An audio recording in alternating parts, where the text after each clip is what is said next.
Today, it's quite difficult to really pinpoint who I'm pointing my finger at. Is it Criterion? Is it Ghost? Is it EA? Maybe it's all of them combined. This video is talking about the new expansion they released yesterday, which is the Black Market expansion. I've actually been quite enjoying it, and there's some good, solid things in here, and there's some solid progression in here, which I say solid.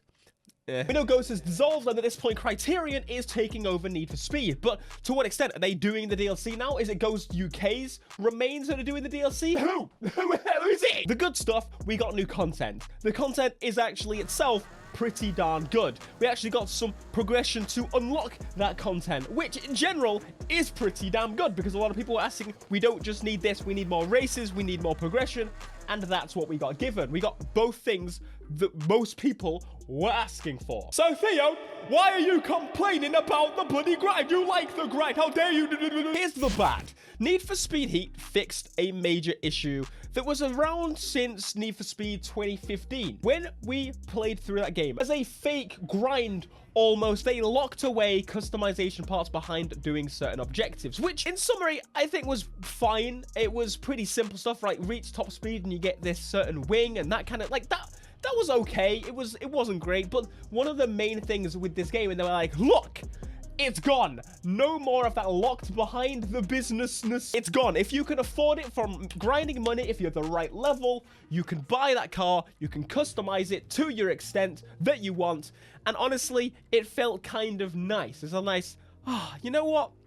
That's a good move, Ghost. Of course, there was still an end game grind, which was the Ultimate Plus parts, which was very, very nice of them to do. And I think it was good to have the performance stuff kind of pushed aside so that those that are really going for it have the chance to do so. And honestly, it wasn't that difficult. So with Need for Speed Heat, as a base, you get the money, you have the level, you buy the car, job's a good one. If you like or dislike that, it doesn't matter. That's irrelevant to this. What is relevant is that they reintroduced the blockade, the roadblock, if you will, into the game with a paid DLC, which makes 0 sense to me. I'm not asking for no roadblocks because, quite frankly, that's silly. We've already got roadblocks, which is the Ultimate Plus parts and also the money and the level. And that, to me, is enough roadblocks to have everything unlocked. I mean, I do wish there was a higher level cap, but we'll talk about that a little bit later. But what I'm asking for is the car that I paid for. The car that I saw on this trailer had the body kit and had everything on it, okay? Great. That makes sense. But to lock away these visual parts, to me, is a little bit silly. Now, let me reverse that a little bit. Not even that I have to unlock them, because I like to unlock things. But when it takes 3+ hours to unlock some wings that do nothing performance-wise for a car that I paid real money for, that's an issue to me. I like a grind, but that is ridiculous. For example, the Aston Martin DB11, which was the free car in this update. If that was the car that I needed to grind on to unlock the parts, I would be like, okay, that kind of makes sense. They added the car for free. They did the parts for free. I would totally understand that. It's a very fake grind. It offers no improvement. Why wouldn't they, for example, remove the idea that you need to use this car specifically, have this car as you buy this car, you get the modifications for this car, and maybe a couple of sets of wheels, like new wheels that aren't in the game. They've already got licenses for certain wheel manufacturers. Why not then use those in a bundle with the car? So if people aren't interested in the car that much, or they're on the edge, they go, oh, actually, I can get these wheels with it, so I'll probably buy that pack. People like that kind of thing. I would be totally open to that. A wheel pack with a car. Why not? Why wouldn't they make it so you can use any car and you can unlock your new wheels, let's say, your new underglows, your new flames, your new smokes, or your new clothes? All of these things could be unlocked with any car. It doesn't, why does it matter? Then you get progression for all vehicles and all the time, opposed to forcing us to use these cars that we paid for, that we have to grind for 3 hours to unlock visual parts for the parts we saw in the trailer, which is the reason we bought the bloody car, because it's Need for Speed and customization. That's what. Why wouldn't they introduce Ultimate Plus parts as part of this new progression? This new progression that you can do in any car. Why wouldn't they introduce custom new colored lens caps to be able to choose a color picker, unlock a color picker for the color of the lights, for example, the light lenses? And one of my other complaints, which it keeps creeping up more and more, it's something that I've not really paid much attention to, because again, we kind of know now Need for Speed has these Burnout-like characteristics. The crash camera, for the most part, is gone. It's gone now, which is great. The brake to drift, they're working on getting rid of it. But something that keeps cropping up to me that really, really is bugging me, especially now, so with these new challenges, is do a race and smash 3 billboards in the race. It's Need for Speed, okay? We've had this conversation many times ago, and if this is Criterion creating these DLC packs, or that is now creating these DLC packs, you're proving me right here to be worried, okay? We need to have events that are Need for Speed focus. I would like to see events. I like some of them, don't get me wrong. There's new events, actual new races in the game, which is very nice. But what I would like to see is a change to the challenges that you're bringing to us. I would like them to be more Need for Speed. You have got a brilliant cop system. Again, it's been nerfed a little bit, but it is a much better cop system than we've had in the past 10 years of Need for Speed. So why not take advantage of this new cop system and have, oh, how about you survive a heat level 5 pursuit for this length of time? Take down this many police, for example. Why don't you take down a Corvette police officer? Why don't you hit this amount of heat in one night? Say 500,000 heat RP in one night. There's so many things that you could do around the police, and I'm not unsure why there's no challenges to do with the police whatsoever, because that just that's a Need for Speed challenge to me if you were going to do these challenges. So the DLC has done quite a little bit to extend the end game for us. The free and the paid. If you have both, even more so. You've got a nice 6 hours of grinding to get the parts that you want for the car, which is kind of frustrating.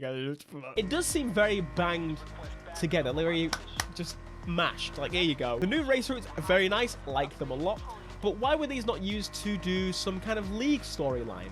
To me, this would make the most sense. You're in the league at the end of the game. These events are pretty cool, and there's even some cars in it that have no liveries, and there's this weird platinum thing. It's very, very weird. Honestly, I didn't listen to what the guy said through the progression, because sometimes he would be like, oh, we found that he was in this location. Go to the gas station. You go to the gas station, and what do? You find boxes. Some hidden loot box, right? That's helping me how? It's very strung together. It's very smashed at the last minute together. These races could have been used for the league. You're in the league. You now got to impress the league. You got to do these events. You got to do these challenges to impress the league even more so, and get your battle up a league list, for example, by doing these events and doing these challenges. And as you go through the league list, you start unlocking new vanity items and the like in all your cars. Does that not sound like a better use of all this time? Because that's not, it's not even undoing what they've already just done with this DLC. It's just a restructure of it. That's it. Here are my suggested fixes to round it off. Because again, I'm grateful that this expansion is here, but I'm giving suggestions on how to restructure the exact same content you already have, because we've got the black market now, and we're going to use that, okay? We're going to use that, but I think we should restructure it quite a bit differently for the next one. Increase the level cap. It's a pretty obvious one. The level cap needs to be increased, and as you level up even more so, you unlock new stuff. Cool. New liveries, new stickers, whatever. I don't care. Challenges work in all cars. Again, remove the chains that you're forcing us to use these cars, because if you give me this car, I should choose to use this car because it's a new car, but I might want to go back to my Skyline, do these same challenges, and unlock these vanity items in my Skyline for my Skyline. Like, that makes sense, right? Usually Need for Speed very much opens up this type of gameplay, that you can do whatever you want, wherever you want, in whatever car you want, but then they've put the chains back on in a paid DLC, which is the worst place to do it. In doing those, we unlock new vanity items, wheel stickers by doing these challenges. Car customization on the paid car should not be locked behind 3 hours of progression.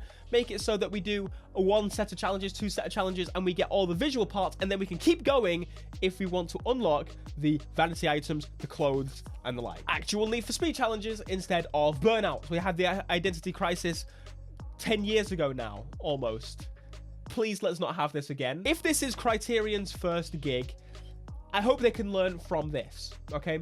Or if this was Ghost's final hoorah, and you can see it's very banged together, the excuse doesn't matter. Ultimately, it's good content, bad execution, which sucks. Whoever made this, Criterion, Ghost UK, whoever is carrying on this, They need to learn from the mistake of the first one, and I think they can improve it and make it much better for the next time round. I'd love to know some of your thoughts as well. Let me know down in the comments. Of course, if you disagree or agree with me, that's absolutely fine. It's a very hard one for me to describe because, again, I very much do like a grind, but what I don't like is a very artificial grind forcing me to use something that is a very chained up way of doing it, when normally Need for Speed is usually pretty open and allows you to do, again, especially in Need for Speed Heat, allows you to do what the hell you want, with whatever you want, whenever you want.